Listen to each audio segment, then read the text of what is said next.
Hello everyone. Welcome back to STS, Science, Technology, Economy, Strategy 등을 고민하는 곳입니다. 최근에 조선 수주 많이 감소한 것 같습니다. 분기별 수주 추세 제가 그린 그림 한번 같이 보시면은 지금 상반기가 한 달도 안 남았는데 삼성중공업은 3건 3조 2천억 정도 수주했고요. 한화오션은 3건에 1조 3천억 정도에 불과합니다. 다행히 현대 3사가 총 26건, 14조 2천억 정도 수주를 해서 현대 3사는 작년 상반기하고 지금 비슷한 그런 수준을 보이는 것 같고, 삼성중공업하고 한화조선은 많이 부족한 것 같습니다. 근데 이런 상황에서 카타르 에너지, LNGC 2차 발주권, 이게 지금 런던에서 입찰 절차 시작됐다, 이렇게 트레이드빈저가 보도를 하고 있습니다. 그래서 매우 주목이 됩니다. 이 입찰 절차가 다음 주 주말까지, 그러니까 6월 첫째 주, 둘째 주까지 이렇게 예정이 되어 있다는 것이고요. 그 보도에 의하면은 한 40여 척 발주 조건 세부 사항 지금 검토하고 있다는 겁니다. 그러면서 지금 한 연말까지는 선주사 결정될 거다, 이렇게 지금 트레이드빈저는 보도를 하고 있는데, 연말까지는 너무 늦은 것 같고요. 그래서 작년의 경우 한화하고 현대중공업이 가장 먼저 수주를 받았습니다. 22년 6월 7일 날 수주 공시한 걸로 저는 기록에 남아 있고요. 그래서 이제 가을까지 쭉 이어졌습니다. 삼성중공업은 22년 6월 22일 날, 그때 14척인가 이렇게 수주 공시가 났었고요. 9월에도 수주 공시 있었습니다. 그래서 아마 올해도 이게 이제 지금은 한 40여 척이니까 3사가 나누어 가지면은 대략 한 13척 내외 되지 않겠습니까? 그러면 저걸 한 방에 다 수주 공수할지, 아니면은 한 서너 차례 나누어서 가을까지 순차로 수주 공시할지, 요거 이제 두고 볼 일인데, 그런데 여기서 이 선박 발주하는 거, 이거는 생산 일종의 파생 행위입니다. 카타르의 확장 공사가 차질 없이 진행이 되는 한 발주는 어떤 필요한 시기에 반드시 해야만 하는 거죠. 안 그러면은 LNG 생산은 되는데 실은 나를 배가 없게 되는 이런 상황이 발생할 수도 있기 때문에, 그래서 납기도 중요하고 제때 발주하는 게 이제 중요하기 때문에, 그러면은 다음 주말까지 런던에서 입찰 절차가 마무리되면은, 그러면 올해도 이러면 6월 셋째 주부터 카타르발 LNGC 수주 공시가 뜨지 않겠나, 이렇게 기대하는 게 맞을 것 같습니다. 저는 수주 척수는 한 13척 내외, 그 다음에 한 척당 가격은 대략 한 2억 3,200만 불, 요 정도, 2.32억 달러, 요 정도 지금 기대를 하고 있습니다. 요 척당 가격은 이전 영상에서 한번 분석한 내용입니다. 이 외에 삼성중공업 같으면은 쉐브론에서 한 6척 정도 지금 협상 중이라고 하고 있죠. 이렇게 다 알고 있죠. 토탈의 모잠비크 LNG 건으로 한 8척 정도 LNGC 수주를 지금 기대하는 상황입니다. 그 다음에 이제 델핀의 FLNG 1호 발주가 지금 보도된 바로는 2023년 중반, mid 2023 이렇게 알려져 있기 때문에, 그러면 2023년의 중반이라는 것은 6월 아니면 7월 아닙니까? 그러니까 7월 가기 전에는 저거 발주되지 않겠나. 그러니까 6월 안에 발주가 돼도 놀랍지 않고요. 늦어도 7월 가기 전에는 발주되지 않겠나. 그래야지 지금 LNG 판매 예약 받아 놓은 게 있는데 그 계약을 이행할 수 있을 거다, 이런 뜻입니다.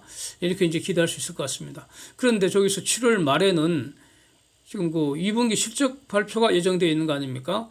그래서 당연히 지금 2분기 매출은 1분기보다는 상당히 이제 증가할 것이고, 영업이익인데, 영업이익은 1분기에 연간 한 2천억 정도 영업이익은, 그거는 거의 최소한 그 정도는 최소한 숫자라고 보기 때문에, 그러면 분기별 한 500억 정도는 이제 평균인데, 1분기에 그보다 현저히 적었기 때문에 그러면 2분기 영업이익은 1분기의 2배, 많으면 3배까지도 가능하다 이겁니다. 저는 그렇게 봅니다.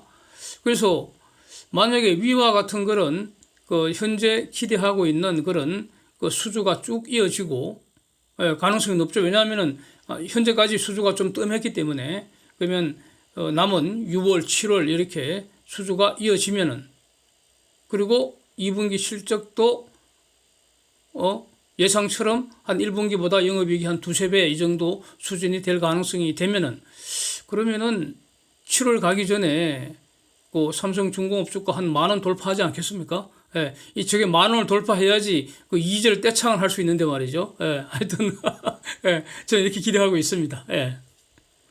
그 다음에 또 아주 재밌는 그 소식이 있어서 한번 나누어 보겠습니다. 요즘 그 컨테이너 그 선사들, 그 해운사들 지금 그 죽을 마시겠죠.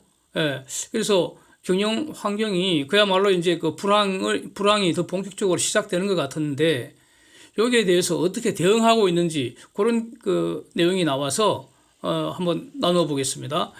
그러니까 팬데믹 이후에 그 뭐 어떤 돈을 주체를 못할 정도로 쓸어 모았다는 건데 컨테이너 선사들이 그래서 역대급 그런 실적을 올렸지 않습니까? 그런데 그 이후에 운임지수 이제 폭락하면서 그 실적이 급격히 악화되고 있다. 이건 이미 다 알려진 사실인데 글로벌 대형 선사 중에서 좀 그 하위급에 속하는 선사들, 그 이스라엘의 짐사하고 대만의 완화이 이 두 개 선사가 이번 분기에 드디어 적자 낸다는 겁니다. 이렇게 보도가 되고 있죠.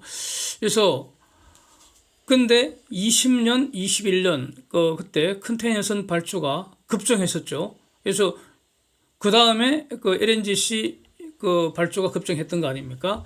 근데 그래서 20년, 21년에 급증했던 그 컨테이너선 그 선박들이 올해 이후 계속 이제 그 쏟아져 나온다는 겁니다. 인도된다는 겁니다.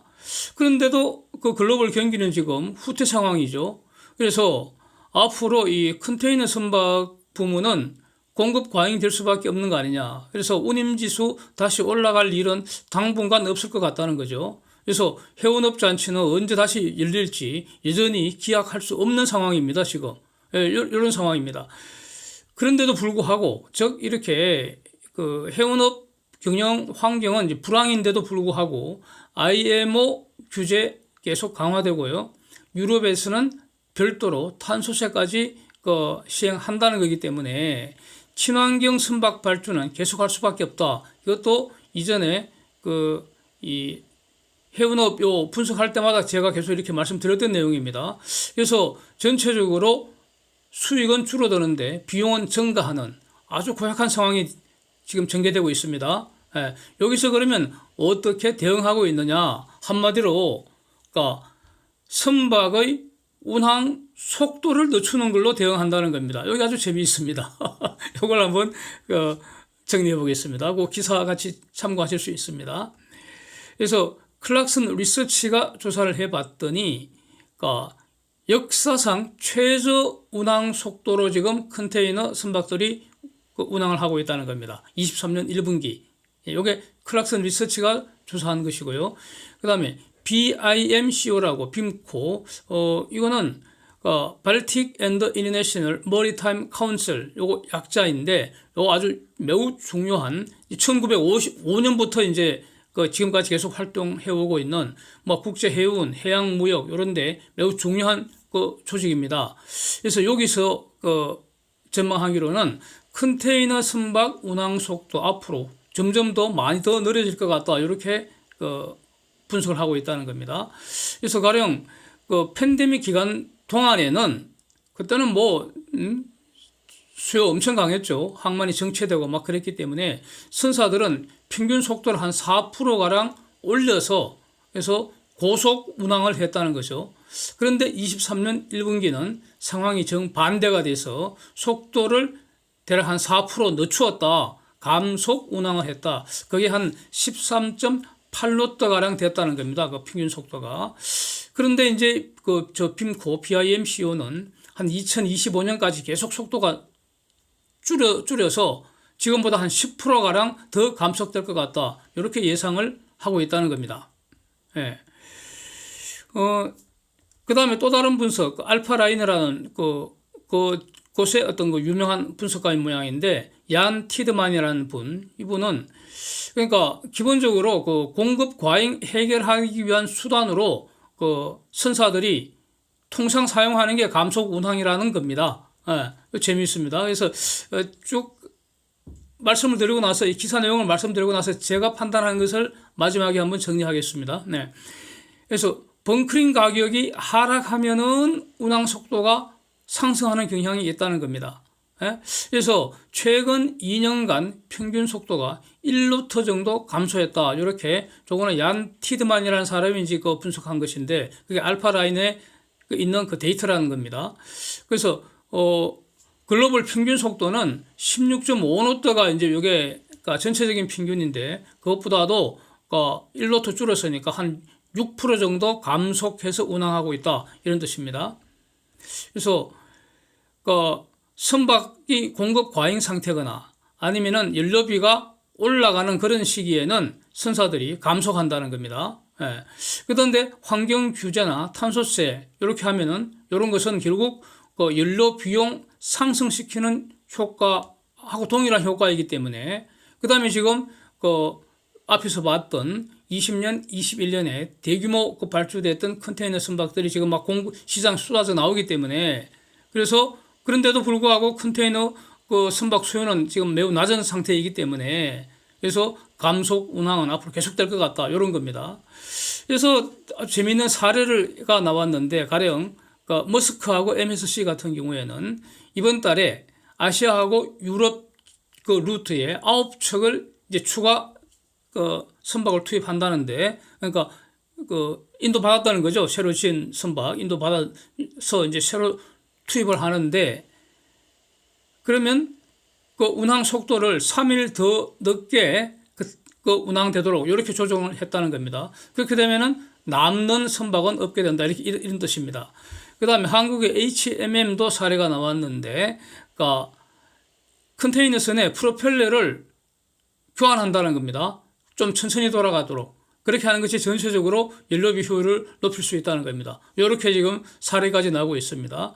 그래서 또 다른 내용 LNG 추진이나 메탄올 추진이나 암모니아 추진 이렇게 하면은 이런 건 전부 다 기존 연료보다는 비쌉니다. 연료비가 올라가게 됩니다. 이런 것도 감속 운항하게 되는 그런 원인이다. 이렇게 이제 얘기를 하고 있는데 이렇게 하면은 전체적으로 캐피탈 코스트하고 벙커 코스트가 연료비와 관계되지 않습니까? 그러니까 자본 비용과 연료 비용의 균형을 조절을 해서 추가 선박 투입해도 연료비 절감할 수 있다. 이런 어떤 조합이 가능한 모양입니다. 그래서 이걸 제가 곰곰이 생각해 봤더니 일종의 경제 속도 준수하는 것으로 이렇게 이해가 됩니다. 네. 팬데믹 동안에는 수요가 넘치니까 속도를 높여야죠. 그래야지 빨리 배달을 해야지 한 번이라도 더 배달할 수 있지 않겠습니까? 근데 지금은 수요가 부족한 그런 상태인데